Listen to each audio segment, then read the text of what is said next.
ഗുരുർബ്രഹ്മാ ഗുരുർവിഷ്ണു ഗുരുർദേവോ മഹേശ്വര ഗുരുഃ സാക്ഷാത് പരം ബ്രഹ്മ തസ്മൈ ശ്രീ ഗുരവേ നമഃ. എല്ലാവർക്കും ഒരിക്കൽ കൂടി സ്നേഹോഷ്മളമായ സ്വാഗതം, പ്രണാമങ്ങൾ. ലളിതാ സഹസ്രനാമത്തിലെ 29ാമത്തെ നാമം. ആ നാമം വാഗ്ദേവന്മാര് ഭഗവതിയുടെ താടിയെക്കുറിച്ച്, ചുബുകത്തെക്കുറിച്ചാണ് വർണ്ണിച്ചിരിക്കുന്നത്. അതായത് വാഗ്ദേവതമാര് പറയുന്നു, അനാകലിത സാദൃശ്യ ചുബുക ശ്രീ വിരാജിത. അനാകലിത സാദൃശ്യമാണ് ഭഗവതിയുടെ, ലളിത ത്രിപുരസുന്ദരിയുടെ ചുബുകം. ചുബുകം എന്ന് പറഞ്ഞാൽ താടി എന്നാണ്. ചുബുകം എന്നും പറയാം, ചിബുകം എന്നും പറയാം. അർത്ഥവ്യത്യാസമൊന്നുമില്ല. ഇപ്പോ വാഗ്ദേവതമാര് പറയുന്നു അനാകലിത സാദൃശ്യമാണ്. അതായത് താരതമ്യം ചെയ്യുവാൻ, മറ്റൊരു വസ്തുവിനോട് ഉപമിച്ച് ഇത് കൂടുതൽ ഭംഗിയുള്ളതാണ് അല്ലെങ്കിൽ ഭംഗി കുറവുള്ളതാണെന്ന് പറയാൻ സാധ്യമല്ല. ഉപമിക്കുവാൻ സാധിക്കാത്ത വിധത്തിലുള്ള അഭൗമമായ സൗന്ദര്യ വിശേഷമാണ് ഭഗവതിയുടെ താടിക്കുള്ളത്.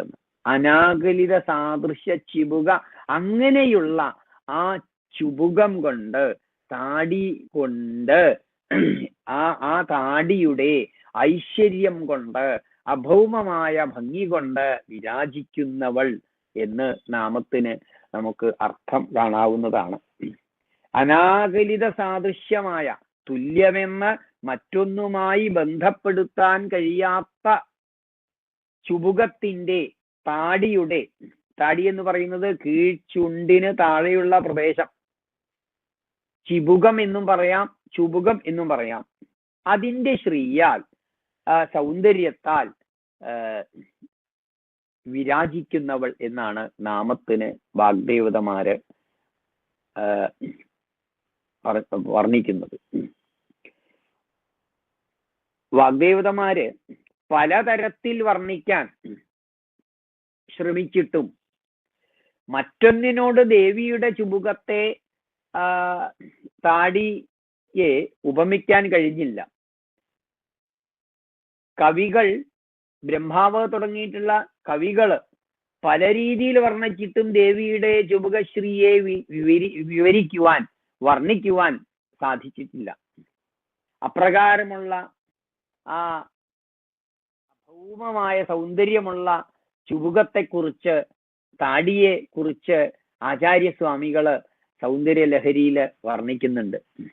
അതായത് കരാഗ്രേണ സ്പൃഷ്ടം തുഹിനഗിരിണാവത്സലതയ ഗിരീശേനോദസ്തം മുഹുരധരപാനാകുലതയാ കരഗ്രാഹ്യം ശംഭോർ മുഖമുകുരവൃന്ദം ഗിരിസുതേ കഥം കാരം ബ്രൂമസ്തവ ചുബുകമൗപമ്യരഹിതം. ആചാര്യസ്വാമികൾ പറയുകയാണ്, പർവ്വതരാജാവായ ഹിമവാനാൽ വാത്സല്യത്തോടുകൂടി സ്പർശിക്കപ്പെട്ടതാണ് പാർവതിയുടെ ചുബുകം എന്നാണ്. അച്ഛൻ മകളുടെ താടി വളരെ വാത്സല്യത്തോടുകൂടി സ്പർശിക്കപ്പെട്ടതാണ്. അതാണ് കരാഗ്രേണ സ്പൃഷ്ടം തുഹിനഗിരിണ. തുഹിനഗിരിണ എന്ന് പറഞ്ഞാല് ഹിമവാനാണ്. അപ്പോ കരാഗ്രേണ, തന്റെ കരങ്ങൾ കൊണ്ട് സ്പർശിക്കപ്പെട്ടതാണ് വാത്സല്യത്തോടുകൂടി. ഏത്? പാർവതിയുടെ ആ ചുബുകം എന്നുള്ളത് വളരെ വാത്സല്യത്തോടുകൂടി. ഗിരീശേനോദസ്തം മുഹുരധരപാനാകുലതയാണ്. അധരപാനം ആഗ്രഹിച്ചുകൊണ്ട് മഹാദേവൻ പല പ്രാവശ്യം ആ തൻ്റെ കൈകൾ കൊണ്ട് എന്താ പറയാ, ആ താടിയെ പൊക്കിയിട്ടുണ്ട്. എന്ന് പറഞ്ഞാല് മഹാദേവന്റെ മുമ്പില് ആ ആദരവും സ്നേഹവും ബഹുമാനവും ഒക്കെ കാണിക്കുവാൻ വേണ്ടി പാർവതി തല താഴ്ത്തിയിരിക്കും. ആ സമയത്ത് താടിയെ പൊക്കുന്നത്രേ. അതെന്തിനാന്ന് പറഞ്ഞാൽ അധരപാനാകുലതയ എന്നുള്ളതാണ്. അധരപാനം ചെയ്യുവാൻ വേണ്ടിയിട്ട്. മറ്റൊരു കാര്യം പറയുന്നു, കരഗ്രാഹ്യം ശംഭോർ മുഖമുകുരവൃന്ദം ഗിരിസുത എന്നാണ്. അതായത്